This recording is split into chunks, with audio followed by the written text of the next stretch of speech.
Bismillahirrahmanirrahim. Assalamualaikum warahmatullahi wabarakatuh. Mohon izin memperkenalkan diri, saya Rahma Putri Minuska, NRP 57213213702. Saya merupakan taruni Politeknik Ahli Usaha Perikanan Jakarta, Program Studi Teknologi Pengolahan Hasil Perikanan. Saya merupakan taruni semester 5 dan izinkan saya di sini untuk memenuhi tugas saya dalam materi mata kuliah komunikasi bisnis. Dosen pengampu adalah Ibu Agitia Maulani, STPMP. Di sini saya akan membahas definisi dari komunikasi yang diawali dengan mengutip kata Purwanto pada tahun 2006, yaitu komunikasi bisnis yang digunakan yaitu mencakup berbagai macam komunikasi. Tetapi pada malam ini saya akan membahas tentang komunikasi verbal dan komunikasi non-verbal. Lalu, apa sih perbedaan dari komunikasi verbal dengan komunikasi nonverbal? Komunikasi verbal adalah komunikasi yang menyampaikan pesan secara lisan dan tertulis. Contohnya dalam kehidupan sehari-hari, secara lisan yaitu pidato atau khutbah di hari Jumat. Sedangkan secara lisan itu ketika kita mengirim surat, membuat surat, itu merupakan contoh dari komunikasi verbal. Lalu Kak, bagaimana komunikasi nonverbal? Komunikasi nonverbal adalah komunikasi yang disampaikan tanpa kata, tetapi dengan isyarat. Contoh dalam kehidupan sehari-hari saat kita mengikuti kegiatan pramuka, kita menyampaikan pesan kepada rekan kita, tapi menggunakan sandi. Sandi Morse, sandi Simapur, contoh sandi Simapur A, B, C. Nah, itu merupakan salah satu komunikasi nonverbal dalam kehidupan sehari-hari. Tetapi bisa juga dengan kontak mata saja. Contoh, saya menggunakan masker.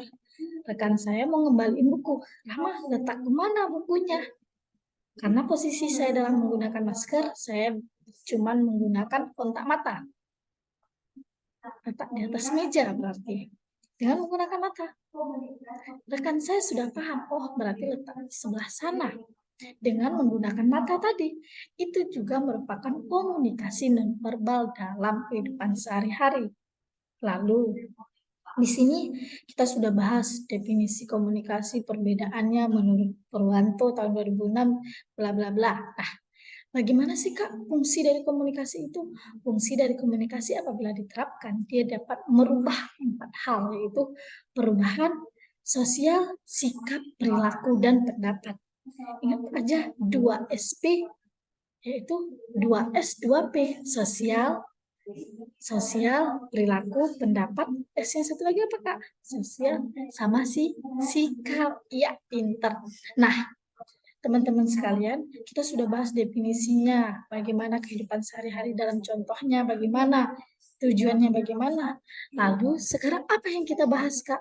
Yaitu bagaimana ketika komunikasinya kita jalanin dalam hidup sehari-hari secara efisien, sehingga manfaatnya bagi kita adalah pemecahan masalah, kita lebih cepat nih. Nah, lalu respon stakeholder kita meningkat, citra profesional kita juga lebih meningkat, komunikasi kita yang efektif, produktivitas kita lebih meningkat, bahan promosi kita lebih jelas, hubungan bisnis kita juga lebih kuat, arus kerja kita lebih mantap. Itu juga merupakan manfaat dari komunikasi efisien yang kita ciptakan di dalam kehidupan sehari-hari. Manfaatnya sudah, tujuannya sudah. Lalu tipsnya dong Kak dalam kehidupan sehari-hari, bagaimana supaya efisien nih dalam komunikasi, yaitu bisa dengan melakukan 3 hal. Ketika kita berkomunikasi, usahakan kita tidak memotong rekan kita yang sedang berbicara. Itu merupakan etika dalam berkomunikasi. Dengarkan, kita sebagai pendengar yang baik. Ketika kita menjadi pembicara, jadilah pembicara yang baik. Contohnya, kita harus menyampaikan sesuatu yang jelas dan fakta. Ketika kita menjadi pendengar, jadilah pendengar yang baik. Pendengar yang baik yaitu mampu mendengarkan tanpa memotong pembicaraan.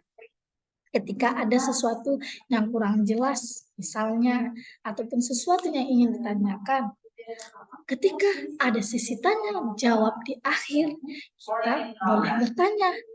Itu merupakan cara kita sebagai responden, pendengar yang baik.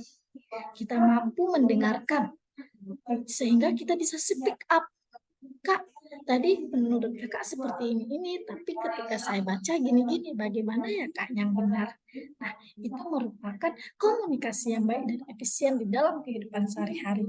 Demikian yang dapat saya sampaikan. Saya Rahma Putri Miska, Taruni semester 5, pamit undur diri. Semoga video ini bermanfaat. Wabillahi taufik wal hidayah. Wassalamualaikum warahmatullahi wabarakatuh. Kita tutuplah kakek ini ya, lagi sedikit pantun gitu. Nah, bagaimana ya Kak? Don't forget me gitu misalnya. Tak kenal maka tak sayang, sayang maka tak cinta.